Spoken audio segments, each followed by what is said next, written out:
Good afternoon to one and all present. Thank you for joining us today. On behalf of Debate and Discussion Society of Campus Law Center, I wish you all a peaceful and harmonious Gandhi Jayanti. To pay homage to our father of the nation and a great leader, DDS brings you this lecture on relevance of Gandhian philosophy in contemporary world. I would like to introduce you our guest speaker of the day, Dr. Mahesh Chandra Sharma, Chairman of Research and Development Foundation for Integral Humanism, former MP of Rajya Sabha, Editor-in-Chief of Manthan magazine and Swadesh Patrika, a renowned academician, a humble politician, and a profound thinker. We welcome you, sir. Thank you for joining us today.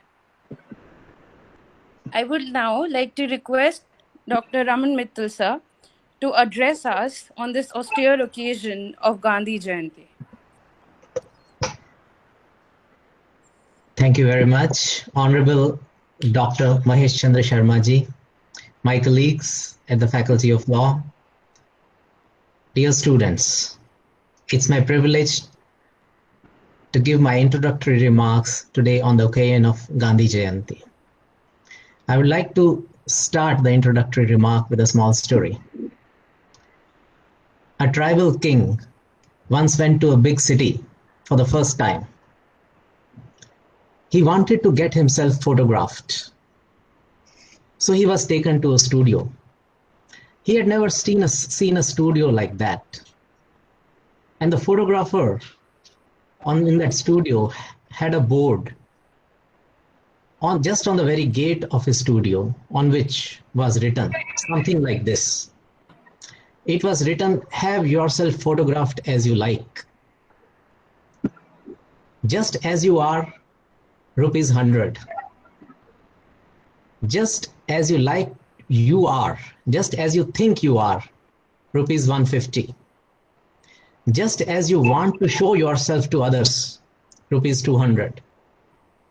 Just as you wish you should have been, ₹250. That simple king was very much surprised with all this and inquired if persons other than those wanting to have the first type of photograph also came to the studio. He was told that a person wanting to have the first type of photograph had not yet appeared on that shop. It may be a different thing if we don't have so much of money with us. Pressure of circumstances is different.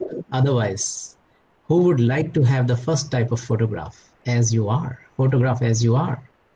But that simple king got himself photographed for the first type only and said, "I have come here to get a photograph of myself and not of someone else." A similar board, my dear friends, has all along been hanging at the doors of life. Nature had hung it much before man was made. Whatever is hypocrisy in this world is born out of the desire of being different from the self. When one fails to be different from oneself, then one becomes busy in appearing to be different from the self. And if he fails, even in this attempt to become, he becomes perturbed. Then he feels free to imagine himself what he wants to imagine. The first symptom of a healthy person is his acceptance of the self. In life, he comes to get a picture of himself and not of someone else. All attempts to mold oneself in the frames of others are indications of a diseased mind. This type of civilization has grasped the man as a chronic disease would do. In the name of culture, we are ready to project a false image. But culture is not in opposition to nature. It is its development. The future of man can be determined not by some external ideals, but by his inner nature. Then a natural and inner discipline is born, which opens and uncovers the face of the self to such an extent that truth might be seen. Truth, the core of values of Gandhian philosophy, has been given a special importance by Gandhiji. as he himself has tried to remain truthful throughout his life. The autobiography of this great saint, My Experiments with Truth, testimonies the love of Gandhiji for truth. Gandhian view of truth was irreversible in different contexts, irrespective of the urgency or exigency of the situation, similar to the path followed by Immanuel Kant, the great jurist. Further, Gandhiji believed that truth empowers an individual, whereas lies weaken a person from within. Once a lady went to the treasury to take out some money. The treasurer asked her, "How shall I believe that you are yourself?" She quickly took out a mirror from her bag, saw and said, "Believe me, I am what I am." So friends, in search of truth, in search of the actual existence of the self, the first thing is to fight with your own masks. सत्य है तो स्वयं के भीतर है, इसीलिए किसी और से मांगने से नहीं मिल जाएगा। सत्य की कोई भीख नहीं मिल सकती, सत्य उधार भी नहीं मिल सकता, सत्य कहीं से सीखा भी नहीं जा सकता, क्योंकि जो भी हम सीखते हैं वह बाहर से सीखते हैं। सत्य है हमारे भीतर, न उसे पढ़ना है, न मांगना है, न किसी से सीखना है, उसे खोदना है। We need to experiment with it, and that is the path shown to us by the great Mahatma. Thank you very much. I welcome you all for today's event. Thank you. Thank you so much, sir, for that insightful story. Now, I would like to request Dr. Sharma to honor us with his lecture. बहुत बहुत धन्यवाद। दिल्ली विश्वविद्यालय के विधि परिसर में महात्मा गांधी की स्मृति में हम सब समवेत हुए हैं। मैं विश्वविद्यालय के विधि परिसर को बहुत बहुत धन्यवाद देता हूं कि उन्होंने मुझे आप सब लोगों से मुखातिब होने का अवसर दिया। डॉक्टर मित्तल अभी कहानी कह रहे थे, मुझे लगा कि मैं भी एक कहानी या चुटकुले से अपनी बात शुरू करूं। दरवाजे पर कोई अभ्यागत आया, दरवाजा खटखटाया। एक छोटा बच्चा दरवाजे पर आया और आगंतुक ने पूछा, पिताजी घर पर हैं? बच्चे ने कहा, नहीं, उन्होंने कहा है कि वो घर पर नहीं है। बच्चा कहकर भीतर आ गया तो बच्चे को डांट पड़ी और कहा, ऐसे थोड़ी कहा करते हैं। तो बच्चे ने कहा, कैसे कहा करते हैं? तो सिखाया गया कि इस प्रकार कहो कि उनको पता भी न लगे कि पापा भीतर हैं। वह छोटा बच्चा जिसने ये कहा था कि पापा कह रहे हैं वो घर पर नहीं है, वो सामान्य था। अब जब उसको पढ़ा दिया गया है कि इस प्रकार कहो कि पापा घर पर है, पता ही न लगे, तो अगली बार जब कोई आगंतुक आएगा तो कहेगा, पापा पापा बाहर गए। सच मनुष्य के स्वभाव में है, असत्य को सीखना पड़ता है। बिना सीखे कोई असत्य नहीं बोल सकता। सहज रूप से सभी सत्य ही बोलते हैं। आज विश्व में ऐसी धारणा है कि बहुत असत्य व्याप्त हो गया है, लेकिन फिर भी हम सोचें कि जो व्यक्ति बहुत ही झूठा होगा, बहुत असत्य बोलता होगा, वो भी यदि 100 वाक्य बोलता है तो असत्य कितने बोलता होगा? तो आप पाएंगे कि एक सीमा से ज्यादा असत्य बोलना असंभव है। असत्य भाषी व्यक्ति भी 100 वाक्यों में 5-7 वाक्य ही असत्य बोलता होगा। आप ये तो संकल्प कर सकते हैं कि मैं सत्य बोलूंगा, पर यह संकल्प आप नहीं कर सकते कि मैं असत्य बोलूंगा, क्योंकि असत्य बोलेंगे तो आपकी जिंदगी रुक जाएगी। आपका नाम क्या है, आप कहाँ से आ रहे हैं, आप कहाँ जा रहे हैं, आप क्या पढ़ रहे हैं, आप क्या कर रहे हैं, यदि आप असत्य बोलना शुरू करेंगे तो संसार चलेगा ही नहीं। और इसलिए सत्य यह स्वाभाविक स्थिति है, असत्य यह एक अस्वाभाविक स्थिति है। यदि हम अपने इर्द गिर्द असत्यों को बढ़ता हुआ देख रहे हैं तो आप मानिए कि हम लोग अस्वाभाविक असहज स्थितियों में रह रहे हैं, अस्वाभाविक स्थितियों की ओर जा रहे हैं। और इसलिए जब कभी मानव ने अपने ज्ञान के चक्षु खोले होंगे और जो भारत के ऋषि मुनियों ने को सत्य का उल्लेख किया होगा, तो उसमें एक अनुसंधान परक निष्कर्ष है, और वो निष्कर्ष है सत्यमेव जयते, सत्य की विजय होती है। यह नहीं कहा है कि सत्य की विजय होनी चाहिए, कहा है सत्य की विजय होती। और सत्य की विजय होती है, यह निष्कर्ष सहस्त्राब्दियों पूर्व निकाला गया, पर मानव अभी भी सत्य तो नहीं कहना चाहता। क्यों नहीं कहना चाहता? यदि नियम है सत्य की विजय होगी, तो अपनी पराजय कौन चाहता है? सभी अपनी विजय चाहते हैं, फिर सत्य क्यों नहीं कहते? तो सत्य की विजय होती है इस नियम को जानने के बावजूद इस पर विश्वास नहीं होता, और इसलिए कभी लोभ, कभी भय, कभी मोह, इन कारणों से आदमी असत्य आचरण करता है, झूठ बोलता है। और जब हम कहते हैं सदा सच बोलो, इसका अर्थ होता है जब आपके सामने लोभ हो, जब आपके सामने भय हो, जब आपके सामने मोह हो, जब आपके सामने राग हो, जब आपके सामने द्वेष हो, तब भी आप सत्य बोलो।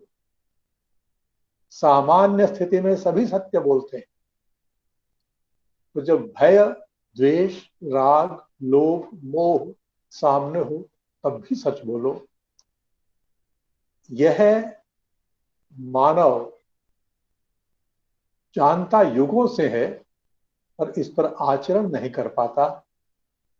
भारतवर्ष की परंपरा में हमारे यहाँ जब दीक्षांत समारोह होता था, आजकल तो विश्वविद्यालयों में दीक्षांत समारोह लगभग बंद हो गए, तो पहले जब आचार्य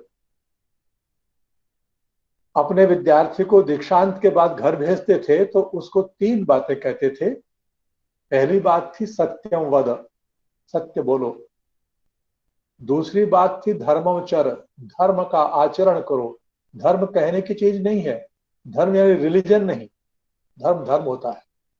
तो सत्यम वद, धर्मम चर, स्वाध्यायम मा प्रमद, स्वाध्याय में प्रमाद मत करो। ये दीक्षांत समारोह का मतलब है, ये जीवन में करने लायक बात है। जीवन में क्या करना है? सत्य बोलना है, जीवन में धर्म का आचरण करना है। और अब कोर्स की पढ़ाई नहीं रही तो पढ़ना नहीं, ऐसा नहीं है, तो स्वाध्याय करना है, स्वाध्याय मां प्रमद, ऐसा कहा गया। तो यह भारतीय चिंतन धारा है। इस भारतीय चिंतन धारा को युग युग से अनेक महापुरुषों ने आगे बढ़ाया है। आज जिस महापुरुष की हम चर्चा कर रहे हैं, महात्मा गांधी, वे उस श्रृंखला में एक बड़े पुरुष थे जिनको महात्मा नाम से अभिषेक किया गया। उनके साथ ही आज एक दूसरे महापुरुष की जयंती भी है, जिनका नाम है श्री लाल बहादुर शास्त्री। शास्त्री जी छोटे कद के बड़े आदमी थे। सत्यम वद, धर्मम चर, स्वाध्यायम मा प्रमद, इसकी प्रतिमूर्ति थे शास्त्री जी। शास्त्री जी के बारे में अभी नहीं कहना है कुछ, गांधी जी के बारे में कहना है। क्योंकि लॉ के विद्यार्थियों के सामने गांधी जी के विचारों की प्रासंगिकता पर बोलना है। गांधी जी के विचार प्रासंगिक हैं क्या? गांधी जी के विचार प्रासंगिक थे क्या? और गांधी जी के विचार आगे प्रासंगिक रहेंगे क्या? ये सब जानने के लिए हमें यह समझना होगा कि वे विचार जिसने व्यक्त किए वे क्यों व्यक्त किए। गांधी जी उन महापुरुषों में थे जो केवल अपने युग के लिए नहीं बोल रहे थे, जो आने वाली पीढ़ियों के लिए बोल रहे थे। और आज गांधी का नाम ऐसा है कि आप विश्व में कहीं जाइए जहां लोग आपको नहीं जानते हैं, पर आप भारत से आए हैं तो आपको लोग सहज ही कहेंगे, अच्छा गांधी का देश, गांधी के देश से आए। तो गांधी ऐसे विश्व प्रसिद्ध लोकमान्य महापुरुष हैं और भारत के हैं, इसलिए भारत में संत महात्माओं को ही महापुरुष माना जाता है। जिनमें संतत्व नहीं, जिनमें महात्मापन नहीं, उनको भारतीय समाज जल्दी स्वीकार नहीं करता। महात्मा जी स्वीकृत हुए क्योंकि उनमें महात्मापन था। वे वैष्णव जन तो तेने कहिए का भजन गाते थे, वे राम राज्य की कल्पना करते थे, वे ग्राम राज्य के उपासक थे। देश की आजादी के आंदोलन में उनका योगदान यह महत्वपूर्ण था। ये किस माने में महत्वपूर्ण था? दुनिया के देशों की आजादी के आंदोलनों को देखते हैं तो वे सामान्यतः सत्ता के संघर्ष हैं, सत्ता को प्राप्त करने का संघर्ष। लेकिन भारत की आजादी के आंदोलन को देखते हैं तब ध्यान में आता है कि वो सत्ता का संघर्ष नहीं है, यह एक सांस्कृतिक उपक्रम है जो विवेकानंद भारत को आजाद करने के लिए लोगों को प्रेरित करते हैं। तो भारत के संस्कार संस्कृति की बात करते हैं, तो श्री अरविंद बोलते हैं तो संस्कार की बात करते हैं। लोकमान्य तिलक जेल जाते हैं तो गीता रहस्य लिखते हैं। महात्मा गांधी आजादी की बात करते हैं। उनके तत्व को लोग कभी कभी समझते कम हैं, पर समझेंगे तो ध्यान में आएगा कि वो यह कहते हैं कि यह जो आजादी है, राजनीतिक आजादी, ये कोई बड़ी बात नहीं है। और इसलिए वो ये कहते हैं कि आजादी और अहिंसा में से एक चुनना पड़े तो मैं अहिंसा को चुनूंगा। क्यों? क्योंकि आजादी तो एक छोटा राजनीतिक लक्ष्य है और अहिंसा परम धर्म है। तो उस अहिंसा परम धर्म को चुनूंगा, राजनीतिक आजादी को नहीं चुनूंगा। इस विचार में एक संदेश है और वह संदेश यह है, संपूर्ण मानवता के लिए संदेश है कि सत्ता का संघर्ष, सत्ता पर कौन रहे, सत्ता पर कौन न रहे, तो किसी भी दूसरे देश को किसी दूसरे देश पर सत्तावान नहीं होना चाहिए।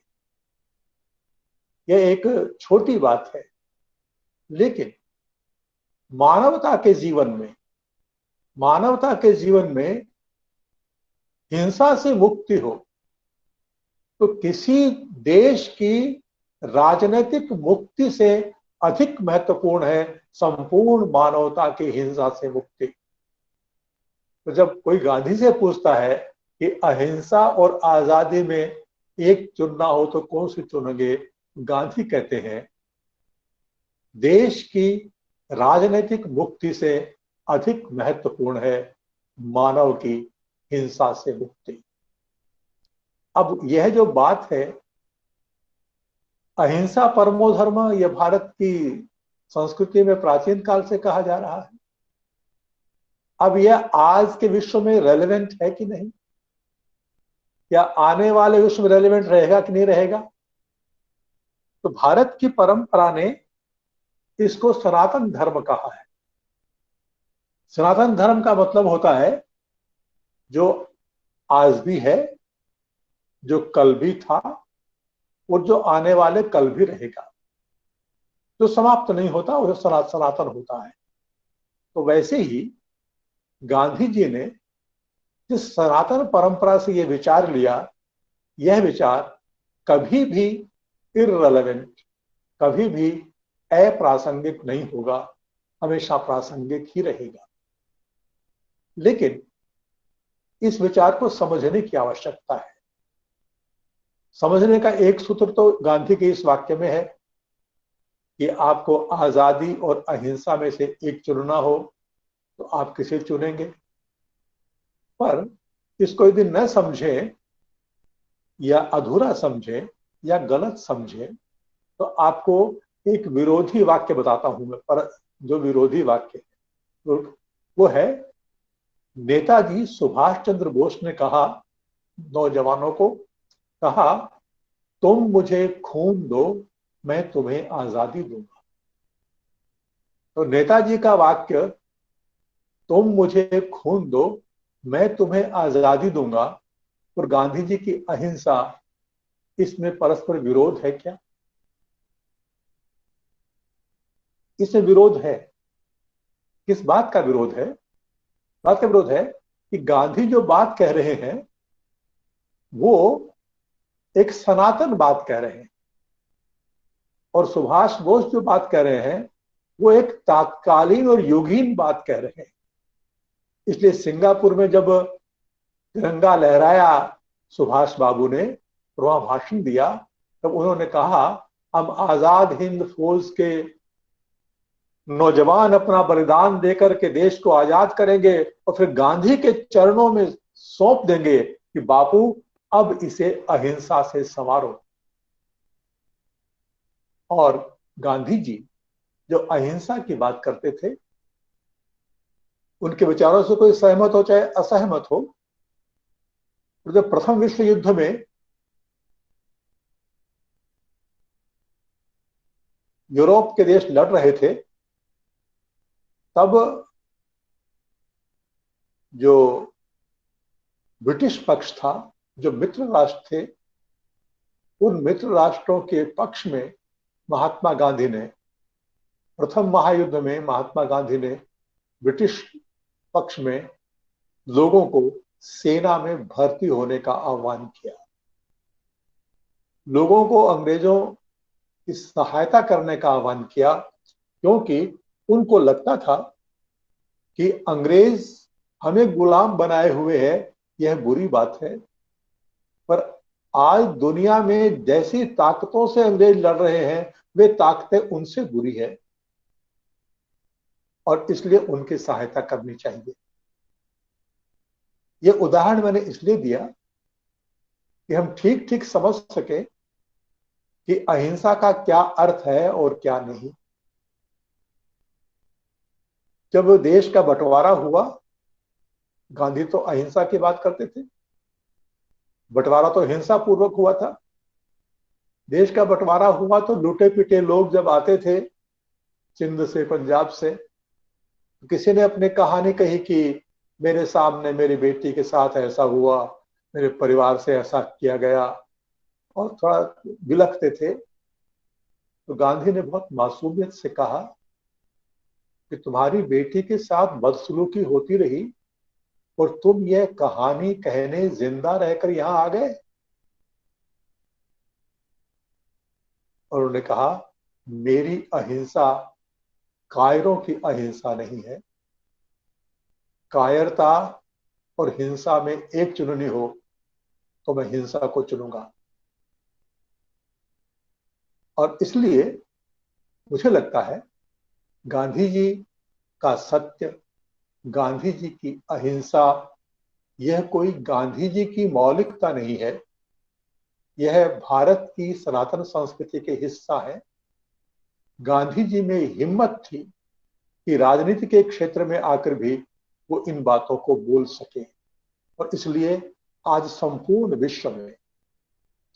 विश्व में सिविलियन लाइफ, जो नागरिक जीवन है, उस संपूर्ण नागरिक जीवन में वायलेंस, हिंसा, इसका विरोध लगभग सर्वसम्मत है। नागरिक जीवन में हिंसा नहीं होनी चाहिए, अहिंसा होनी चाहिए।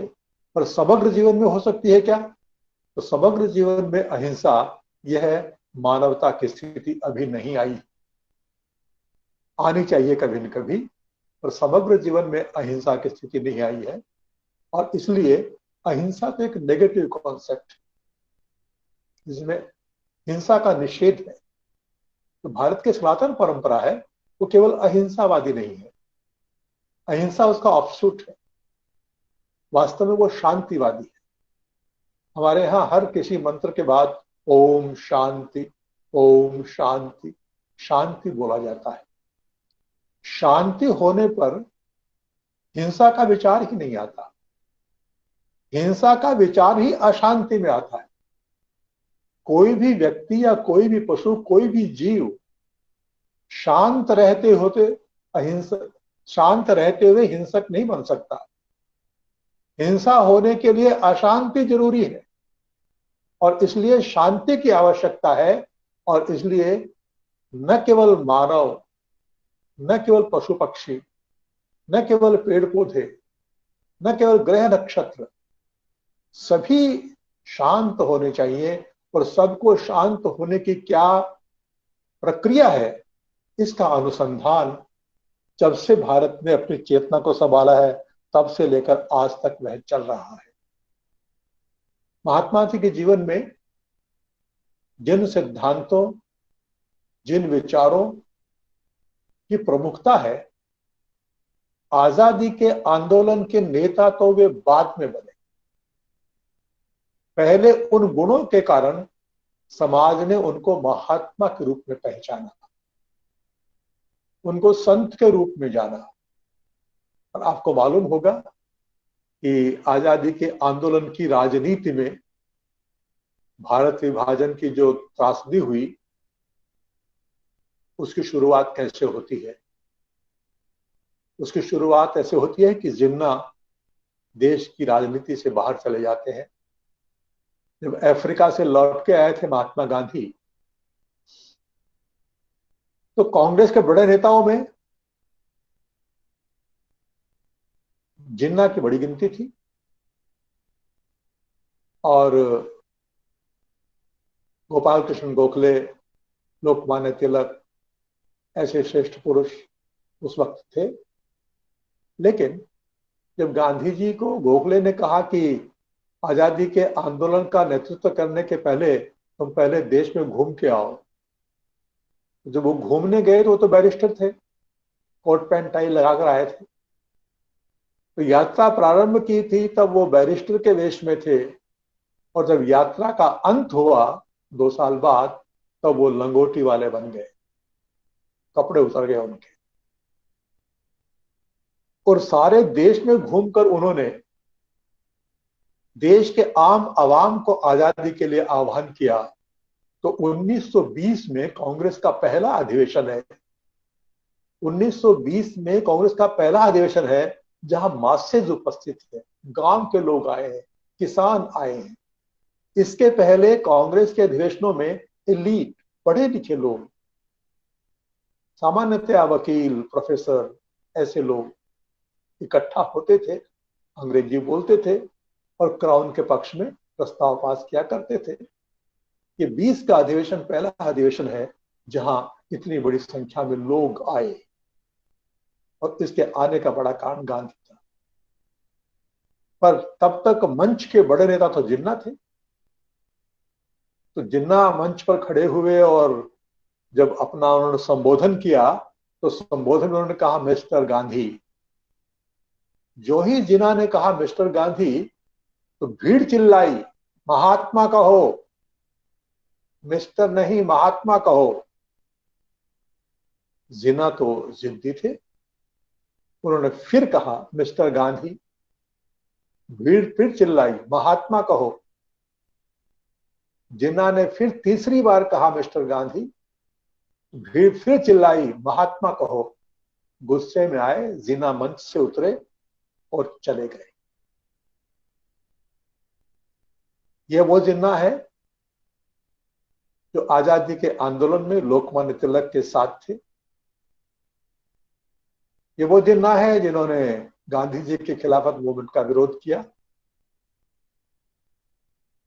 और वे एक बार वापस लंदन लौट गए थे। वह अलग कहानी है कि वो लौट करके आए और देश के बंटवारे की बात हुई। पर अभी मुझे इतना ही कहना है केवल कि इस देश का आम आदमी आजादी के आंदोलन में जब जुड़ा, जब उसे गांधी महात्मा के रूप में मंच पर दिखाई दिया। यदि कोई महात्मा मंच पर नहीं है तो भारत का आम आदमी जुड़ता नहीं और उसको भाषण नहीं चाहिए। एक घटना है बिहार की कि महात्मा जी आएंगे, यह उनकी सभा होगी, इसलिए बहुत बड़ी संख्या में लोग जुटे सभा में, हजारों लोग आए और गांधी जी को आने में देर हुई, 6 घंटे लेट हुई। लोग बैठे रहे, इंतजार किए। जो ही गांधी जी आए मंच पर, उन्होंने सबको नमस्कार किया। लोगों ने उनको देखा, लोगों ने भी नमस्कार किया और लोग चल पड़े। तो आयोजक परेशान हुए कि वो 6 घंटे से इंतजार कर रहे हैं और अब गांधी जी आ गए तो जा रहे हैं लोग। तो लोगों ने कहा भी रुको रुको रुको, गांधी जी आ गए हैं। बोले हाँ हाँ, हमने दर्शन कर लिए, हमने दर्शन कर लिए। गांधी जी आ गए, हमने दर्शन कर लिए, हम जा रहे हैं। अब ये जो पॉलिटिकल रोल है उसमें भाषण भी होना है, तो भाषण उनके लिए महत्वपूर्ण नहीं है। हिंदुस्तान का जो आम आदमी है उसके लिए भाषण महत्वपूर्ण नहीं है, उसके लिए दर्शन महत्वपूर्ण है और दर्शन करने के लिए महात्मा महत्वपूर्ण है। और ये आजादी के आंदोलन की जो ताकत है, आजादी के आंदोलन की ताकत उसके राजनीतिक मैसेज में नहीं है। आजादी के आंदोलन की ताकत उसके इस सांस्कृतिक संदेश में है। जो लोग महात्मा का दर्शन करने आते हैं, जो लोग मिस्टर गांधी को महात्मा कहना चाहते हैं, जो लोग गांधी की प्रार्थना सभा को सुनना चाहते हैं, और इसलिए आजादी के आंदोलन में महात्मा जी की सबसे बड़ी देन है कि उन्होंने आजादी के आंदोलन से आम आदमी को जोड़ दिया। वह आम आदमी, भारत का वह आम आदमी जो राजनीति से अधिक उत्प्रेरित नहीं होता। भारत का आम आदमी संस्कृति से अधिक उत्प्रेरित होता है। उसने गांधी का आंदोलन का तरीका सत्याग्रह है, सत्य का आग्रह। सत्याग्रह तो जो जिसको लोग पॉलिटिकल मूवमेंट कहते हैं, मूवमेंट में वो बात कहां ना सत्याग्रह में। सत्याग्रह करता है और सविनय अवज्ञा आंदोलन करता है। तो गांधी जिन मुहावरों को लेकर, जिन तत्वों को लेकर, जिन विचारों को लेकर राजनीति के मंच पर आते हैं, वे सब ऐसे हैं जो हिंदुस्तान के आम आदमी को मूव करते हैं, हिंदुस्तान के आम आदमी को चालित कर देते हैं।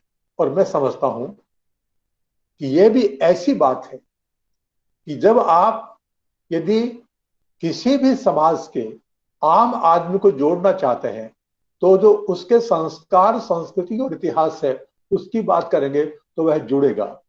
हमारे भारतीय कम्युनिस्टों की बात छोड़ दीजिए, आप माओ की लाल किताब के बारे में पढ़िए तो उसमें जैसे मित्तल जी ने आपको कहानी कही अभी, तो माओ की उस लाल किताब में चीन की कहावतें, चीन के इतिहास के संदर्भ, चीन की भौगोलिक, सांस्कृतिक, आर्थिक बातें, उनकी चर्चाएं हैं, उनकी बातें हैं, उससे लोग स्पंदित होते हैं।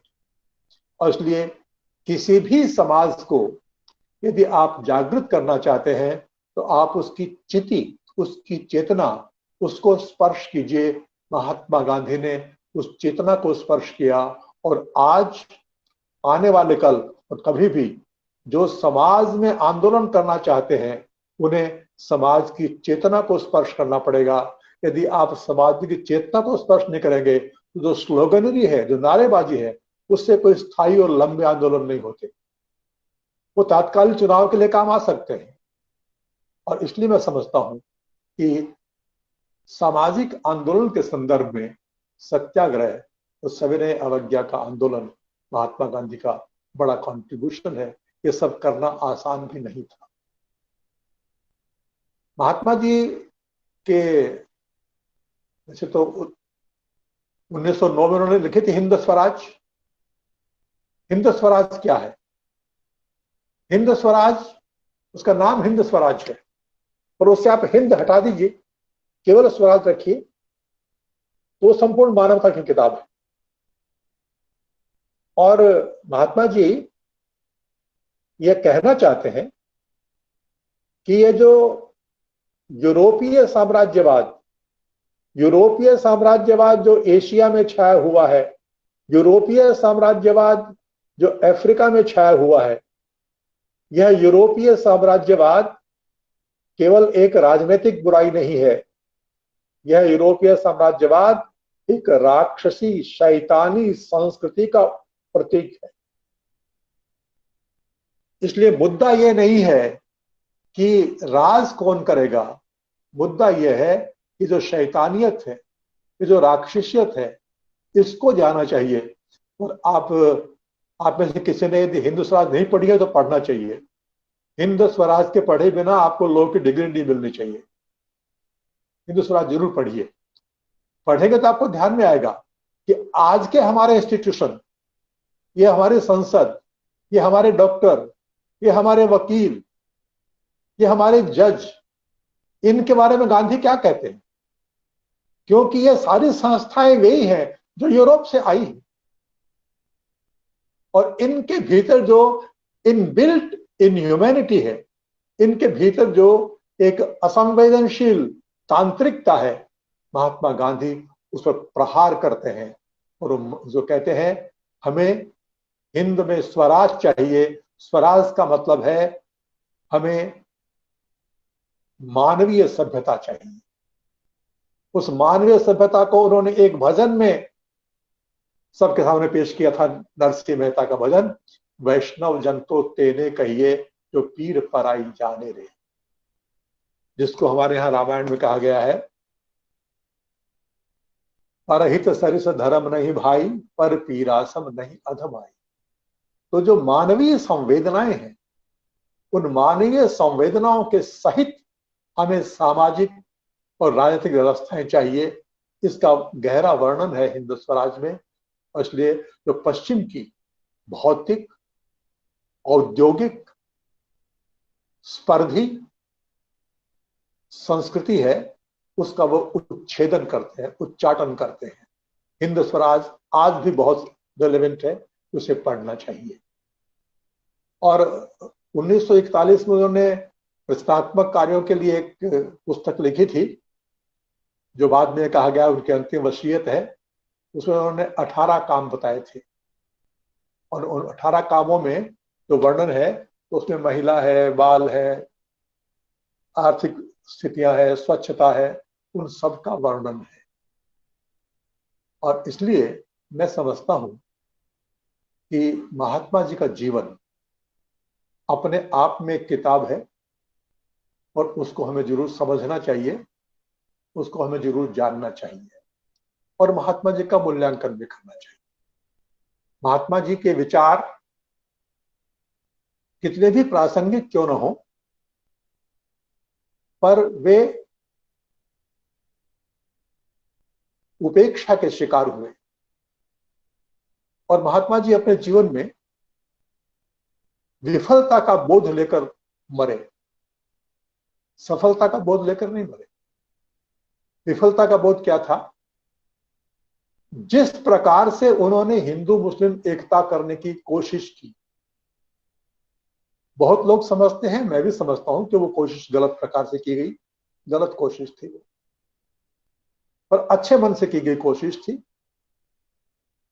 गलत तरीके से की गई पर अच्छे मन से की गई कोशिश अंग्रेजों की षड्यंत्रपूर्ण राजनीति के सामने संतत्व की कोशिश, उस समय वो विफल हुए। उन्होंने घोषणा की थी, पहले मेरा देश बटेगा, पहले मेरा देह बटेगा, फिर यह देश बटेगा। मेरे जिंदा रहते यह देश नहीं बट सकता। हिंदू मुस्लिम के आधार पर मैं देश को नहीं बंटने दूंगा। और गांधी जी के यह कहने के कारण 1937 से 1947 का दशक है, उसमें आजादी की बात बहुत कम होती है, विभाजन की बात ही ज्यादा होती है। तो लोग आश्वस्त है कि देश नहीं बटेगा। अंग्रेज चाह रहा है, मुस्लिम लीग चाह रही है, हिंसा हो रही है, लोग डरे हुए हैं, तो भी लोग मानते हैं देश नहीं बटेगा। क्यों नहीं बटेगा? क्योंकि गांधी है। गांधी ने आश्वस्त किया है, पहले मेरा देह बटेगा, फिर यह देश बटेगा। गांधी ने कहा, मैं कभी भी हिंदू और मुसलमान के नाम पर भारत का बंटवारा नहीं होने दूंगा। उनके सारे आश्वासनों और कथनों के बावजूद स्थितियां ऐसी आई कि न केवल वो देश के बंटवारे को रोक नहीं सके, वो एक ऐसी स्थिति में आए कि वो उसका विरोध भी नहीं कर सके। और वह 15 अगस्त 1947, वह 15 अगस्त 1947 जब उनके शिष्य पंडित जवाहरलाल नेहरू तिरंगा लहरा रहे थे, जब आजादी का जश्न मन रहा था, तब गांधी जीवित थे। पर क्या यह जानकर आश्चर्य नहीं होता कि हमने इतने चित्र देखे हैं उस उत्सव के, उन उत्सवों में कहीं गांधी नहीं बैठे हुए। 15 अगस्त 1947 के उत्सव में गांधी अनुपस्थित, राष्ट्रपिता कहते हैं उनको, और उनकी उपस्थिति होनी चाहिए। वो नोआखली में जहां पर दंगे हो रहे थे, वहां पर शांति की कोशिश करते हुए घूम रहे थे। तो नेहरू और पटेल के मैसेंजर उनके पास गए और कहा, बापू आप जरूर चलिए, आपके अनुपस्थिति के बहुत गलत मैसेज जाएंगे, आप आइए, आप 15 अगस्त 47 को दिल्ली में उपस्थित रहिए। तो आगतों को गांधी ने कहा, अभी रात्रि हो रही है, तुम थके हो, विश्राम करो, सुबह बात करेंगे। सुबह हुई तो जब वो बात कर रहे थे, एक पेड़ के नीचे बैठे थे और एक पेड़ का सूखा पत्ता नीचे गिरा। गांधी ने पत्ता उठाया, उस पर अपने 2 आंसू टपकाए और कहा, जाओ यह नेहरू और पटेल को दे देना और कहना, किसका उत्सव, कैसा उत्सव, मेरा तो सब कुछ लुट गया। और इसी दुर्भिसंधि ने उनका जीवन समाप्त हुआ। नियति ने उनको हमसे छीन लिया। ये तो गांधी का शरीर चला गया, गांधी का सपना चला गया। गांधी के विचारों का क्या हुआ? गांधी के विचारों का क्या हुआ, इसकी कहानी ठीक से जानी जाएगी यदि महात्मा जी और नेहरू जी के संबंधों को समझा जाए। महात्मा जी और नेहरू जी के संबंध पिता पुत्र के समान थे, बहुत रागात्मक थे, बहुत प्रिय थे, बहुत अच्छे थे। महात्मा जी के प्रति नेहरू जी की गहरी श्रद्धा थी और नेहरू जी के प्रति महात्मा जी का गहरा प्यार था। पर दोनों के सोचने के तरीके एकदम अलग थे।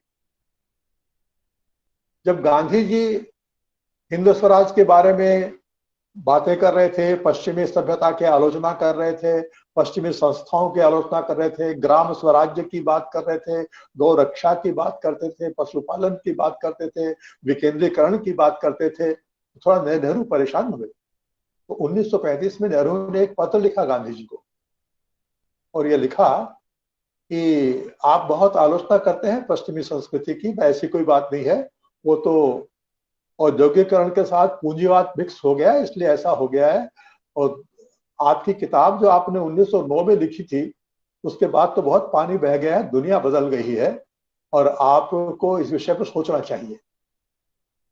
उस पत्र का जवाब दिया है गांधी जी ने, और गांधी जी ने कहा है कि जो मैंने 1909 में लिखा था, मैं एक एक अक्षर के प्रति आज भी आश्वस्त हूं, मेरे वही विचार हैं। और उन्होंने ये भी लिखा कि तुम उन विचारों से असहमत हो तो तुम कहो तो तुम्हारा पत्र मैं पब्लिक कर दूं और मैं छाप दूं। नेहरू जी ये नहीं चाहते थे, वो ये उस वक्त ये पोसाते नहीं थे। तो उन्होंने कहा बापू नहीं, इस पत्र को आप छापोगे, पब्लिक करोगे तो आजादी के आंदोलन में संभ्रम की स्थितियां उत्पन्न होगी।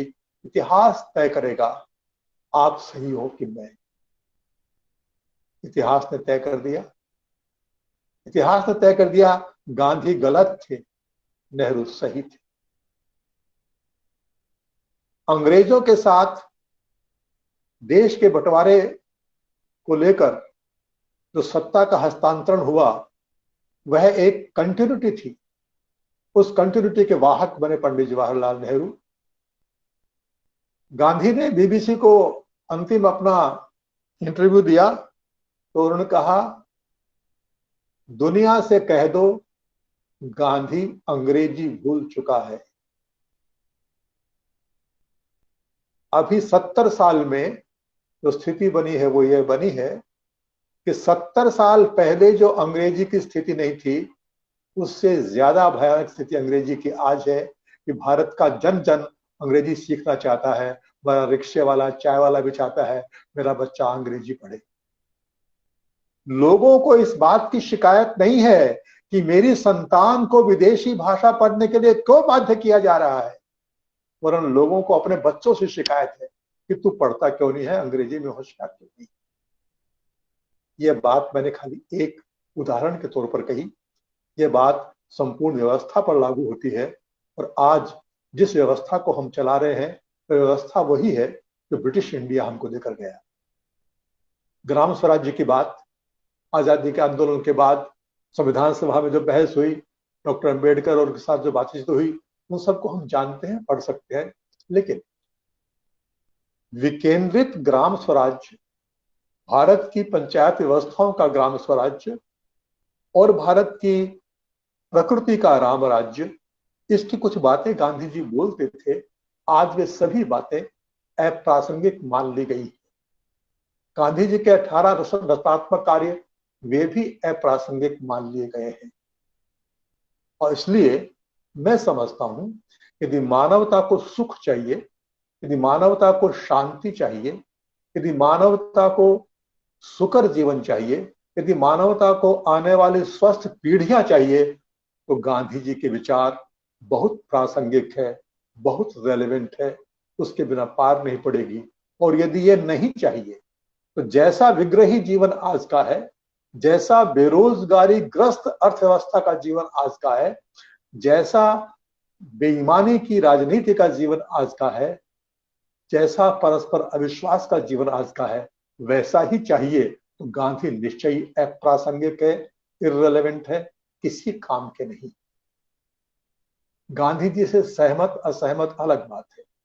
किसी भी महापुरुष से आप असहमत हो सकते हैं। यह संभव ही नहीं है कि सब महापुरुषों से आप एक साथ सहमत हो सके। गांधी जी की अहिंसा विराट की अहिंसा है, अहिंसा परमो धर्म है। लेकिन सुभाष बोस की हिंसा ये वीर व्रत है। सुभाष बोस की हिंसा वीर व्रत है जो गांधी में नहीं है, और सुभाष बोस का वीर व्रत अहिंसा का पोषक है। तो मैं समझता हूं कि गांधी और सुभाष से आप एक साथ सहमत नहीं हो सकते। स्वातंत्र वीर सावरकर और गांधी से आप एक साथ सहमत नहीं हो सकते। डॉक्टर भीमराव अंबेडकर और गांधी, उनसे आप एक साथ सहमत नहीं हो सकते। किन्हीं दो महापुरुषों से आप एक साथ सहमत नहीं हो सकते। हम सहमत किस बात से हैं? हम सहमत हैं वह व्यक्ति महापुरुष इसलिए महापुरुष है कि उसने अपने विचारों को निष्ठापूर्वक जिया। गांधी ने अपने विचारों को निष्ठापूर्वक जिया। सुभाष बाबू ने अपने विचारों को निष्ठापूर्वक जिया। डॉक्टर अंबेडकर ने अपने विचारों को निष्ठापूर्वक जिया। वीर सावरकर ने अपने विचारों को निष्ठापूर्वक जिया। जो अपने ही विचारों को निष्ठापूर्वक जीता है वह महान होता है, उसके विचार चाहे जो हो। जहां विचार मुखौटे बन जाते हैं, विचारों के पीछे ईमानदारी नहीं होती, जहां विचारे स्लोगनरी नारे बन जाते हैं, जहां विचारों के पीछे जीवन दान की ताकत नहीं होती, ऐसे लोग कुछ भी बातें करते रहे, वे महान नहीं होते। इसलिए मैं समझता हूं आज महात्मा गांधी की जयंती के दिन गांधी भारत की जिस सनातन धारा का प्रतिनिधित्व करते हैं, उस धारा को हमें समझना चाहिए, उसको नमन करना चाहिए। गांधी वह महापुरुष है जिसने सोते हुए भारत को एकदम झिझोड़ के जगा दिया। आजादी के आंदोलन में इतने लोगों की सहभागिता संभव न होती यदि गांधी न होते। क्रांतिकारियों के कार्यों में वीरता थी, बलिदान था, साहस था, पर वे भूमिगत रहते थे। जनता के बीच घूमना उनके लिए संभव नहीं था। आम आदमी से वो बात नहीं कर पाते थे। गांधी के पहले का कांग्रेस मूवमेंट ये पढ़े लिखे लोगों की नौकरी प्राप्त करने का मूवमेंट था। गांधी ही वे महापुरुष हैं। उनके आने के बाद आजादी के आंदोलन की उस धारा को बल मिला जिस धारा की शुरुआत शायद लोकमान्य तिलक ने की थी। गणेशोत्सव, शिवाजी के माध्यम से, और 1905 में बंग भंग के बाद जो वंदे मातरम का आंदोलन हुआ, ये शुरुआती थी। ये आंदोलन कुछ पॉकेट्स में थे, उसको संपूर्ण भारत व्यापी बनाने का श्रेय यह महात्मा गांधी को है। और इसलिए हमें उनकी साधना को, उनकी तपस्या को प्रणाम करना चाहिए, उनके विचारों को जानना चाहिए। मैं समझता हूं विचार और दर्शन के नाते वे बहुत मौजूद विचार है, लेकिन कोई उनसे असहमत भी हो सकता है। उनसे असहमत होने का अर्थ यह नहीं है कि आप महात्मा जी के प्रति श्रद्धा नहीं रखते हैं। उनसे असहमत हो सकते हैं, उनके कार्यों से असहमत हो सकते हैं। बहुत लोग उनसे असहमत हैं और महात्मा जी के प्रति बहुत श्रद्धा आदर रखने वाले भी विभाजन के समय जो उनकी भूमिका है उससे उनकी नाराजगी, बहुत लोग नाराज हैं। और डॉक्टर राम मनोहर लोहिया ने संसद में खड़े होकर के ये कहा, आज मैं गांधी को क्षमा नहीं करूंगा। गांधी वह महामानव, वह महापुरुष है जो आने वाली पीढ़ियों के लिए बोलता है, तो ऐसा जीवन जीता है जिस जीवन के बारे में आइंस्टीन जैसा वैज्ञानिक कहता है कि आने वाली पीढ़ियां विश्वास नहीं करेगी कि एक हाड़ मांस का चलता फिरता ऐसा आदमी धरती पर आया था। क्योंकि उनका जीवन, क्या क्या खाते थे, क्या पहनते थे, कैसे रहते थे, कैसे बोलते थे। आप देखिए उनके संपूर्ण वाङ्मय के 100 खंड आ चुके हैं। 100 खंड छोटी बात होती है क्या? कैसे आ गए? जीवन में इतनी ट्रांसपेरेंसी है कि हर छोटी बात लिखी है कागज पर। किसी से मिलने गए हैं तो आने के बाद लिखते चिट्ठी कि मैं आपसे मिला, मैंने आपसे ये बातें की, यदि आपको लगता है कि अपन ने कुछ और बात भी की थी तो आप मुझे लिखकर भेजिए। और इस कारण से 100 खंड प्रकाशित हो गए हैं, अभी भी बाकी है। अपने जीवन को इतनी खुली किताब के रूप में रखना, उनके जीवन की ऐसी घटनाएं हैं जिन घटनाओं को पढ़कर के लोग दुखी होते हैं, परेशान होते हैं। उस समय के लोग भी परेशान होते हैं। ब्रह्मचर्य के उनके जो प्रयोग थे वो तो प्रयोग करते थे जिंदगी भर। उन प्रयोगों को सुन सुन करके बड़े बड़े लोग लज्जित होते थे कि महात्मा जी ये क्या कर रहे हैं। तो इसलिए मुद्दा सहमति असहमति का नहीं है, मुद्दा है उस परंपरा का, उस विचार की शक्ति का, जिसके आधार पर कोई व्यक्ति महात्मा कहलाया, कोई संत कहलाया। और दुनिया में आज भारत यानी गांधी का देश ऐसा माना जाता है। मैं समझता हूं 5:30 बजने वाले हैं, मुझे अपनी बात पूरी करनी चाहिए। आप सबको बहुत बहुत धन्यवाद। सीमा जी आपको धन्यवाद। नमस्कार।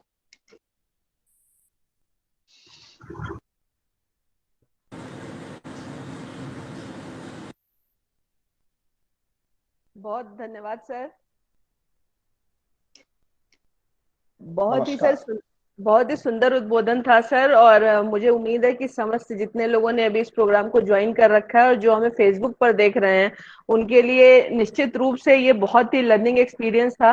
गांधी जी के बारे में काफी सारी बातें होती हैं, पर वास्तविकता तो ये है कि हम में से बहुत कम लोगों को गांधी जी के चरित्र के उन आयामों के विषय में पढ़ाया जाता है या सही जानकारी दी जाती है, जो कि शायद हमारे लिए जानना बहुत ही महत्वपूर्ण है।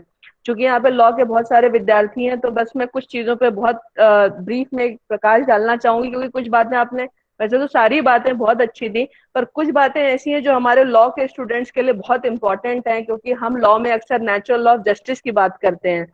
तो आपने जो अभी बोला कि गांधी जी के जो विचार हैं, जो त्याग की बात करते हैं, जो सत्य की बात करते हैं, जो अहिंसा की बात करते हैं, एक्चुअल में ये प्रकृति संबद्ध विचार हैं। अगर हम इसके अपोजिट जाते हैं तो हम प्रकृति के विरुद्ध जाते हैं। इसीलिए हमारे सुप्रीम कोर्ट में भी जब ये लिखा हुआ है कि यतो धर्म ततो जया, तो वो धर्म भी कहीं ना कहीं सत्य का ही पोषण करता है, वो धर्म भी कहीं ना कहीं सत्य का ही रक्षण करता है। तो गांधी के विचार सत्य के विचार हैं, धर्म के विचार हैं, और उस विचारधारा के विचार हैं जिसको कि हम प्राकृतिक न्याय या प्रकृति न्याय के रूप में जानते हैं। और मुझे लगता है कि हम सबको इन विचारों को इसलिए भी अपनाना चाहिए क्योंकि प्रकृति सम्मत होने के कारण ही ये सर्वकालिक है। आज जब समाज में इतनी सारा विघटन, इतनी सारी लड़ाइयां, वैमनस्य बढ़ रहा है, तो इसकी प्रासंगिकता और ज्यादा बढ़ गई है। और आपने जो ये कहा कि ये तो बहुत ही मुझे लगता है हम सबको इसको कैरी करना चाहिए कि जो अपने विचारों को निष्ठापूर्वक जीता है वही महान बनता है। इसी के साथ सर, मैं सारे स्टूडेंट्स की तरफ से, डिबेट एंड डिस्कशन सोसाइटी की तरफ से, प्रोफेसर रमन मित्तल सर की तरफ से और अपने सारे कलीग्स की तरफ से सर आपको बहुत बहुत धन्यवाद देती हूँ। और दोबारा सर हम आपको जरूर एक बार आमंत्रित करेंगे, ताकि हम लोग आपसे, क्योंकि आपने संविधान पे भी एक किताब लिखी है कॉन्स्टिट्यूएंट असेंबली को लेकर के, ताकि उस पर भी हम कुछ चीजें सीख सकें। Raman sir, you want to say something? Thank you so much, sir. We are indeed grateful to you for delivering such a wonderful lecture to our students, to us. We have learned a lot from you. Thank you so much. Raman sir, अपने विद्यार्थियों को अच्छी हिंदी सिखाइए। Sure, न sir. केवल हिंदी, अच्छी हिंदी। अच्छी जरूर, हिंदी का मतलब होता है कि कोई भी सिद्धांत, कोई भी विचार, कोई भी दर्शन ये सब्जी मंडी की हिंदी से नहीं समझा जा सकता। तो उनको जरा अजय प्रसाद द्विवेदी, रामचंद्र शुक्ल, महादेवी वर्मा, सुमित्रानंद पंत, सूर्यकांत निराला, ऐसे लोगों को पढ़ने के लिए प्रेरित कीजिए। जरूर सर, जरूर करेंगे। धन्यवाद। धन्यवाद। Thank you so much sir. नमस्कार सर। नमस्कार।